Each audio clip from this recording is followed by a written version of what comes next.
कल दिल्ली यूनिवर्सिटी के डॉक्टर रतन लाल जी को दिल्ली पुलिस उठा करके ले गई है।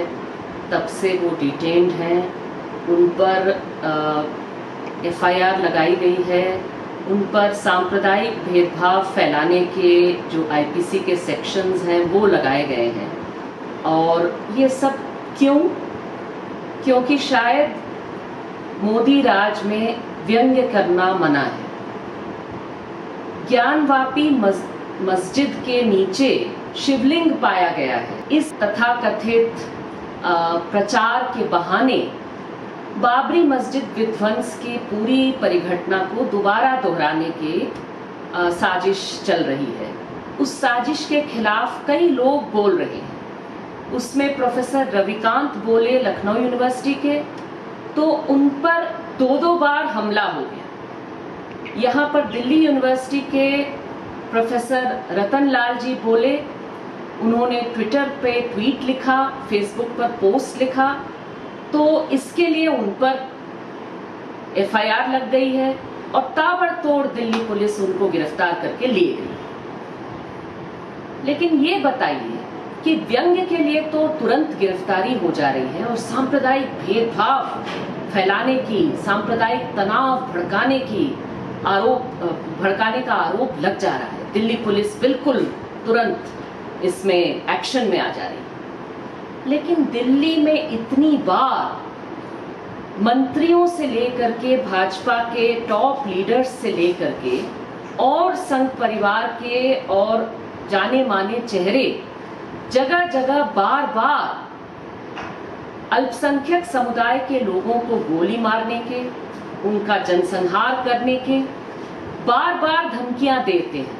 बार बार खुल करके, खुलेआम, यहाँ तक कि जंतर मंतर तक पर स्पीच देते हैं।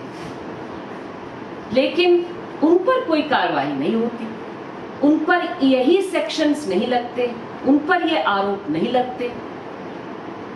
यूएपीए तो दूर की बात, साजिश का जो सेक्शन है वो तो दूर की बात, आतंक की कार्रवाई और राज्य के खिलाफ राजद्रोह की कार्रवाई वो सब तो दूर की बात। जबकि वो खुल करके कहते हैं कि हम तो संवैधानिक भारत को हटा करके उसकी जगह पर हिंदू राष्ट्र स्थापित करने के लिए मर मिटने के लिए तैयार है, मरने मारने के लिए तैयार है, हिंसा करने के लिए तैयार है। बावजूद इसके उन पर वो सारा सब कुछ नहीं लगता। लेकिन यहां तक कि ये जो सेक्शंस है आईपीसी के, वो लगता है कि सिर्फ और सिर्फ ऐसे लोगों के लिए रिजर्व्ड है जो कि सांप्रदायिकता के खिलाफ आवाज उठाते हैं। खास करके तब जब वो दलित समुदाय से हो, जब वो मुस्लिम समुदाय से हो, जब वो महिला हो, जब वो कार्यकर्ता हो किसी प्रगतिशील या लोकतांत्रिक संगठन के। इन सारे लोगों को चुप कराने के लिए दिल्ली पुलिस लगता है कि सिर्फ इसी काम के लिए रिजर्व है। तो प्रोफेसर रतन लाल जी को, डॉक्टर रतन लाल जी को तुरंत रिहा किया जाए, भाकपा माले ये मांग करती है।